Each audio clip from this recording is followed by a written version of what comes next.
अमरावतीच्या Nagpuri gate police ठाण्यावर तुफान दगडफेक करण्यात आली। जमावाकडून पोलीस स्टेशनची तोडफोड करण्यात आली। या दगडफेकीमध्ये 21 पोलीस कर्मचारी आणि अधिकारी जखमी झाल्याचं कळतंय। 10 पोलीस व्हॅनचं मोठं नुकसान झालंय आणि दगडफेक करणाऱ्या 1200 जणांवर गुन्हा दाखल करण्यात आलाय।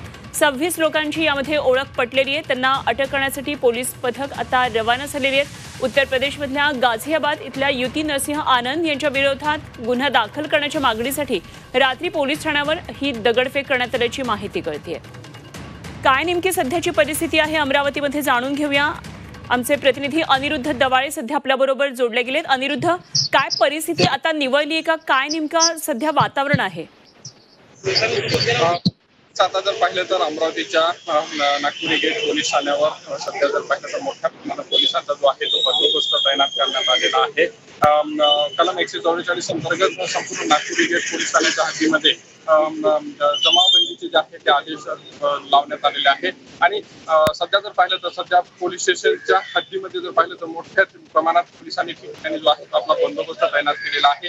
1200 जणांविरुद्ध जो आहे तो FIR नोंदवलेला आहे आणि 26 जणांची जी आहे ती आता ओळख पटलेली असून या 26 जणांना पोलिसांनी जे आहे ते आता अटक करण्यासाठी आपली पथके रवाना केलेली आहे। त्यामुळे मोठ्या प्रमाणात पोलीस बंदोबस्त जो आहे तो सध्या या संपूर्ण परिसरामध्ये तैनात करण्यात आलेला आहे आणि नागपूर पोलीस स्थानकातली तणावपूर्ण शांतता असल्याचं इथं सध्या पाहायला मिळत आहे। ठीक, अनिरुद्ध, धन्यवाद दिलेल्या या सगळ्या सविस्तर माहितीसाठी, सर्व तपशिलांसाठी। अनिरुद्ध दवाळे आमचे प्रतिनिधी आपल्याबरोबर होते। तेव्हा 26 लोकांची ओळख पटली आणि त्यांना अटक करण्यासाठी पोलीस पथक आता रवाना झाले।